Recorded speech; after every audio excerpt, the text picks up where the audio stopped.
All right, folks, not a ton of news this week, but that's because we overloaded you with news last week. If you missed the Dice Tower mega announcement video, go back and watch it. There is so many cool things that were announced in that video. But that doesn't mean there's no news, so let's get started here. The week before Gen Con, Northstar announces a rebranding, a new direction, and new logo. That's the new logo there, which is done by, I think, Dan May, because he's from Quill-Silver Studio, and he's talking about it here in the press release they released. So Northstar's basically saying they're rebranding to do hobby gamers. This is a change in the past, as they have done a lot of basically kind of mass market. Their biggest seller, I think, was Happy Salmon, which they sold to Exploding Kittens Company. They also had the popular Wits and Wagers, Say Anything.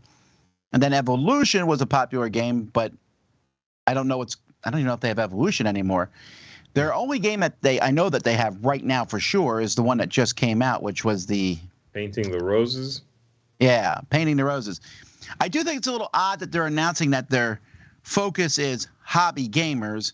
I get that, but that's, for us, that's still fairly generic. Mm-hmm. You know, it just means they're not focusing on mass market games anymore. So I don't know. Well, I got to give you this one goes a little deeper than what the words in this press release say. They haven't been doing well for a long time, and they have basically just sold off or licensed off all of their big stuff to continue to have a revenue stream so that Dominic can now just focus on designing games and putting out game designs for hobby gamers. I think that's sort of how this really comes out to me. So I'm happy that he's going to be doing the things he did, that he loves to do, and doing less of the things that he doesn't like to do, which is kind of managing a company. He had his partner Satish doing that for a while, who passed away. So I wish him well in this kind of new direction for the company, and I hope it brings back Northstar to kind of that brand that it kind of was when Wits and Wagers and Say Anything were making tons of money for them. Now they're pushing them off to the side. Mm-hmm. Speaking of pushing things off to the side, Pine Box Entertainment has grabbed a couple things that AEG has pushed off to the side, and that's Doomtown and Seventh Sea.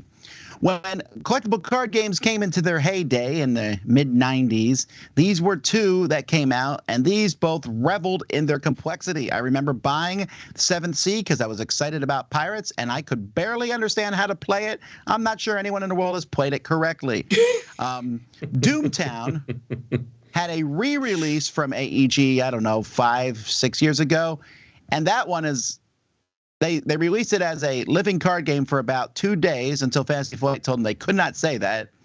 So they called it something else then. But it was basically the same thing as a living card game. It did not do particularly well. Right. Neither of these did. So, I mean, I'm a little excited about this, I guess. But both of these, I would need to see some major streamlining before I touch them with a 10-foot pole. Because they're both very esoteric, very weird games. Not the themes. The themes are both cool. I love the themes, but the games are weird. Have you played either, Z? I've played both. Yeah. Seventh Sea. I am interested. Much like you, I had some starters and I had some, booster packs back in the day. It's very complex. It's got a great piratey theme, but there's a lot going on. So we'll see. I'm more interested in that one of the two, and I think it's merely because it's been gone for a longer time. Doomtown has had, like you said, a bit of a resurgence not too long ago. Seventh Sea, it's been gone for a while. I think AEG was going to do Seventh Sea if Doomtown Reboot did well, and then it did not particularly do well. So Right. So yeah. Also, AEG seems to be out of the card game business because they also got rid of their big one. They sold to FFG, the Legends of the Five Ring. Mm-hmm. Yeah. All right, Gale Force 9, one of the biggest companies to do games based on IPs, and also Doctor Who. They got Doctor Who: Time of the Daleks, and they're also going to bring out Doctor Who Nemesis. That's going to make you one of the bad guys. So I see on the front cover there the Weeping Angels, the Daleks, the Cybermen, and a guy in a red suit coat. Some sort of magician. Magician Joe, they call him. I don't know who that person is off the top of my head. Maybe he's in the... I have not watched the last couple seasons of Doctor Who, all of them. So maybe I don't know. Maybe he's someone I'm forgetting. Maybe someone in chat will tell us. Anyway, I like the idea of playing bad guys, although that sounds a little like villainous, right? Yeah, they couldn't quite call this Doctor Who villainous, so I guess Nemesis will have to They had to use a different... I'm one of those people who are a big science fiction fan, but I am not a Whovian at all. So sadly, this doesn't strike true for me. I was watching a couple days ago an old episode of Doctor Who with Tom Baker, and while the special effects weren't particularly good at all, and that's being very generous. Oh, that's the Master. That must be an incarnation of him I haven't seen. Anyway, I thought the plot line stood up pretty well from this. It was like from the 70s, the episode I was watching. So I've always found the original stuff just unwatchable due to the special effects. But I mean, I just hear that the new stuff is good and I should give it a shot, and it's just backburnered to me. I will try it at some point. I'm showing it to my kids, actually, the new seasons, and everyone's enjoying it. Oh, okay. All right. Funko is bringing 8-bit Disney to tabletop gaming. So this is a game called Disney Kingdomania. Mm-hmm. It's going to come in game balls, just like the garbage Marvel one that I hate with all my heart because it's such a trash game. You Tell don't us how you really like feel. it, is what you're saying. You're not a fan. Okay. Not a fan. Delicio and Roy like it, so go figure. Man, I think they like. exquisite I think taste. Mike Delicio likes to collect because they're cute. He has them on his desk, but I don't know if he likes the game necessarily. The game is just roll a die and see if you succeed. Anyway. Oh, that does sound like a Delicio game. Never mind. Anyway, this is cool, although it's like combining a lot of things I don't like 8-bit, Disney Chibi. Maybe it's a good game, I hope, but we'll see. You don't like cute things, apparently. I don't think 8-bit makes something cute. Oh, it does. It does. All right. In our next oddly named game news piece, we have Planet B, which is not being produced by Plan B Games, which I would have done, but it's Planet B. That cover's not... The picture looks nice. That's just weird. That cover centering. definitely looks like placeholder artwork, doesn't it? I think the art's fine. It's that the title is weird. They just like Well, the whole slapped it in thing, the middle.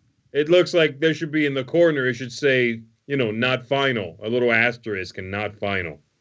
That's what that cover looks like to me.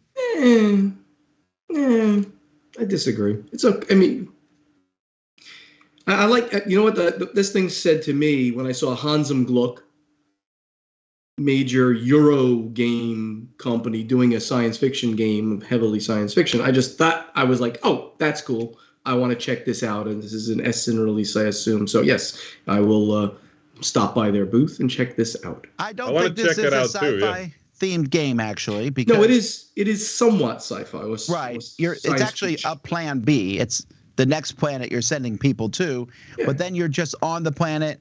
You have worker placement spaces, put workers on cards, take the actions, flip cards, bonuses go to player finish the card. So it might be a great game. Who's the designer? Says it on top. Oh no.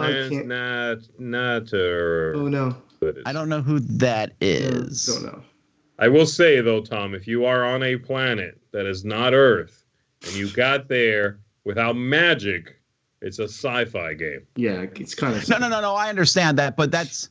If I said, let's say we're playing a game about designing a house, and the house was set on a different planet, I could just say sci-fi. that. Right, but that doesn't mean the game feels sci-fi, is what I'm saying. Well, we'll see. I disagree. Have you ever played Everdell? That takes place on Mars. Okay, Sci-fi. so Bombix, who I believe will be at Gen Con for the first time next week. Anyway, they have, it does say that right in here. And these are their games they're releasing. Sea Salt and Paper. I almost said Pepper.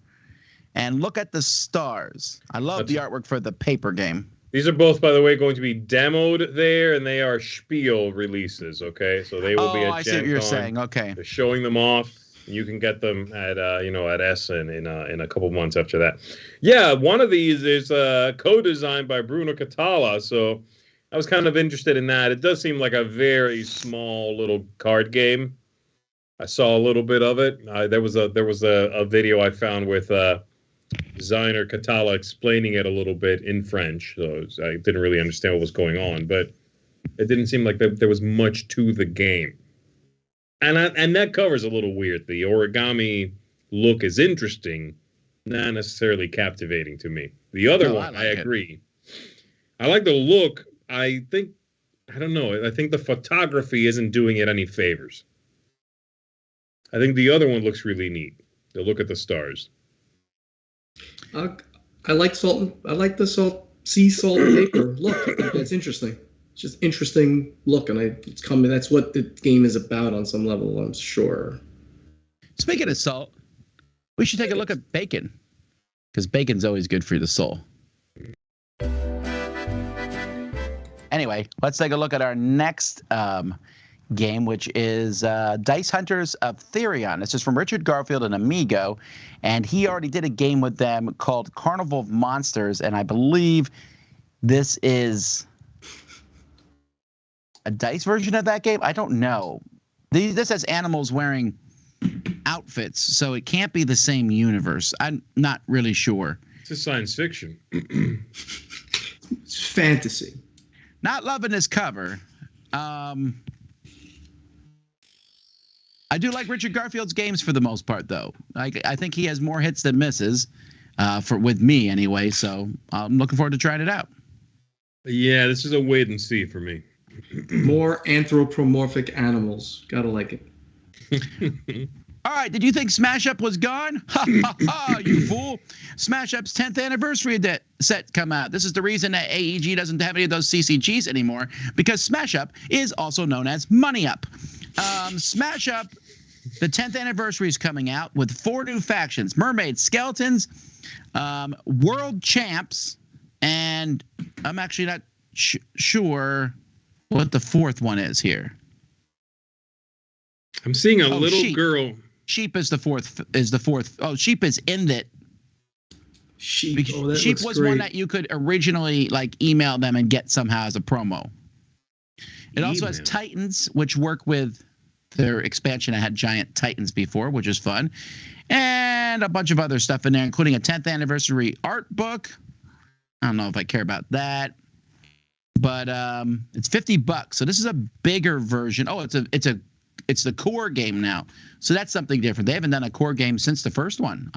Other than they're working with USopoly to make the themed ones. There's a Munchkin, there's a Disney, there's a Marvel. Mm-hmm.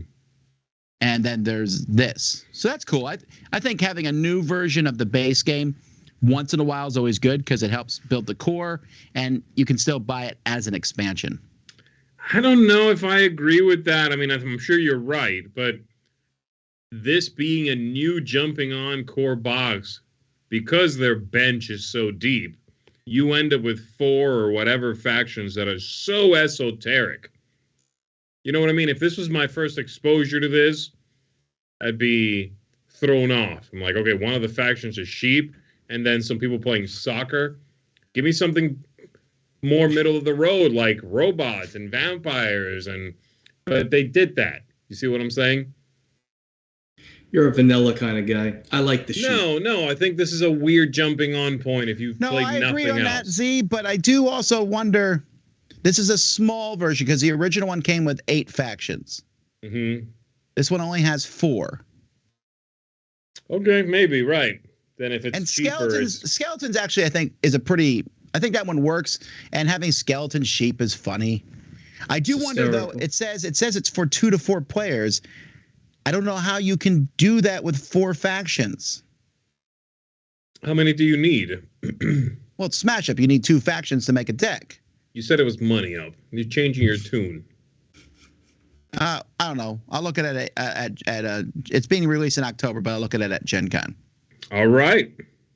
Speaking of money, Whiz Kids. I always get them mixed up. Whiz Kids has found a hit with their Super Skill Pinball game, and so they are going to retheme it 100 million times over. We've already seen Star Trek, and now there's other ones that are behind the scenes. Now we have the holiday special featuring classic Christmas movies here. We got National Lampoon's Christmas Vacation, A Christmas Story, Elf. Great movies. Is there just 3? I think it looks like it's just those 3, right? Yeah, that's neat. I mean, it's cool that they can put out new pinball tables, basically, is what these are. Right. And you can then play on those. It's a phenomenal system. Jeff hit this out of the park, and he just has more and more ideas. He just he's showing me about what he's doing. This is like so good. And it just works. This whole thing just works so well. I'm going to be waiting for the big box version, which will come in an actual pinball cabinet. 10th anniversary edition. It's got to happen. I think it has to happen. Alrighty. In news that I don't get, but I'm sure a lot of people will be excited about, Spirit Island Studio, Greater Than Games, they're known for Spirit Island, they're going to be making a board game set in the Homestar Runner universe. I'll be very cautious with my comments here because I don't understand or get the Homestar universe, but I know it has a lot of fans. It's a social deduction game, so I'm less excited also. I don't know the universe at all. All. This is Strong Bad? Is that what this is? Yeah. Yes, sir. The Homestar Runner universe. Okay. Okay. Don't get mad. I know in the comments people are like, "How could they not know?" Look. This was an early internet phenomenon, and it's just one I never really got into. I mean, I'm aware of Strong Bad, and I've seen like 1 or 2 of his little videos, but I didn't realize this was a universe. Yeah, there's like a whole website. I haven't heard much about it in the past several years. I mean, I guess it still probably exists. I mean, there is that Trogdor board game. I know that's from this. Oh, that's true. That's true.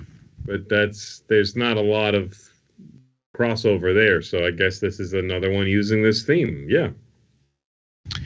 All right. Finally, and this is exciting news, Horizons of Spirit Island is coming out. This is neat because this is a redone version of Spirit Island that's going to be going to Target. So this is essentially Jaws of the Lion as Gloomhaven to Gloomhaven. That's what this is. This is a simpler, more streamlined version of Spirit Island, but the factions in this, the different spirits in this, are compatible and will work in regular Spirit Island. That's fantastic. I'm excited about this. This is cool. Yeah, that seems neat. I'll give this a try. Spirit Island for me is a little on the complex side. I find it grindy. To be fair, I also haven't played in a while, except digitally. I did play the digital one. But if this is streamlining it, if they are shooting for that target audience, hey, I shop at Target. I'm the target audience. I'll give this a try. I'll pick up some deodorant. Yeah, they're doing an expansion. They're doing an expansion for Spirit Island. It's going to be on BackerKit, the crowdfunding in October. So there's that. So if you're looking for an expansion, but this is also coming out too. So I don't know. I think this would be a good revisiting of the game for us when it comes out. I agree with that. Yeah, I'll give it a go.